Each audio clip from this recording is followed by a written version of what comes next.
చేస్తున్నాం.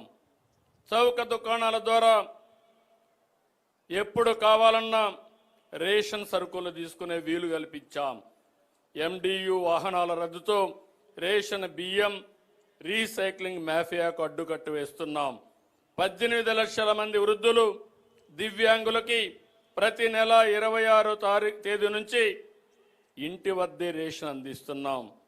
2029 నాటికి అందరికీ సొంత ఇల్లు కల్పించే లక్ష్యంగా పనిచేస్తున్నాం. గ్రామీణ ప్రాంతాల్లో 3 సెంట్లు, పట్టణ ప్రాంతాల్లో 2 సెంట్లు స్థలం ఉచితంగా ఇస్తాం. పూర్తయిన 3 లక్షల ఇండ్లు త్వరలో లబ్ధిదారులకు అందజేస్తాం. మరో 6 లక్షల ఇండ్లను వచ్చే ఏడాది మార్చి నాటికి లబ్ధిదారులకు అప్పగిస్తాం. వ్యవసాయంలో సాగు ఖర్చు తగ్గాలి, రైతుల ఆదాయం పెరగాలనే సంకల్పంతో పనిచేస్తున్నాం.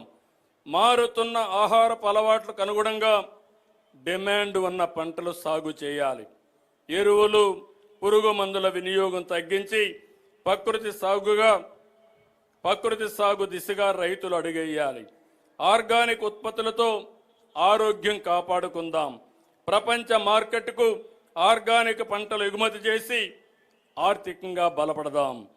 ఆర్థికంగా కష్టాలున్న రైతును బలోపేతం చేసేందుకు అన్నదాత సుఖీభవ PM కిసాన్ ప్రారంభించాం. ధాన్యం కొనుగోలు చేసి 13,554 కోట్లు రైతులకి 24 గంటల్లోనే చెల్లించాం. గత ప్రభుత్వం నిలిపివేసిన డ్రిప్ సబ్సిడీలు, యాంత్రీకరణ సబ్సిడీలు తిరిగి ప్రారంభించాం. సాగులో సాంకేతికతను తీసుకొస్తున్నాం. ఖర్చు తగ్గేలా డ్రోన్ టెక్నాలజీ, శాటిలైట్ సేవల్ని వ్యవసాయ రంగానికి వినియోగిస్తున్నాం. అవేర్ ద్వారా వాతావరణ పరిస్థితులపై రైతులకు ఎప్పటికప్పుడు సమాచారాన్ని అందజేస్తున్నాం.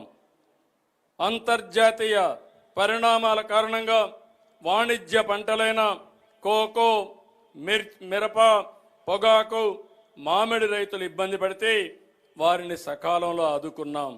రాయలసీమను హార్టికల్చర్ అబ్బు చేసేలాగా ప్రణాళికలు అమలు చేస్తున్నాం.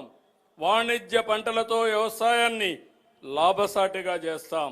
అక్వా రంగాన్ని ఆదుకునేందుకు యూనిట్ విద్యుత్తుని ₹1.50కే అందిస్తాం.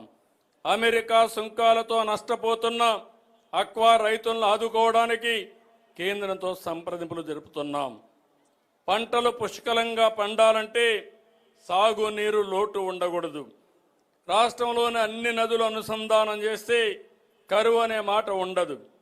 సాగు, త్రాగు, పరిశ్రమలకు అవసరమైన నీరు అందిస్తే ఆర్థిక వ్యవస్థ పురోగమిస్తుంది. గత ప్రభుత్వ నిర్లక్ష్యానికి బలైన సాగునీటి రంగాన్ని మళ్లీ గాడిన పెట్టాం.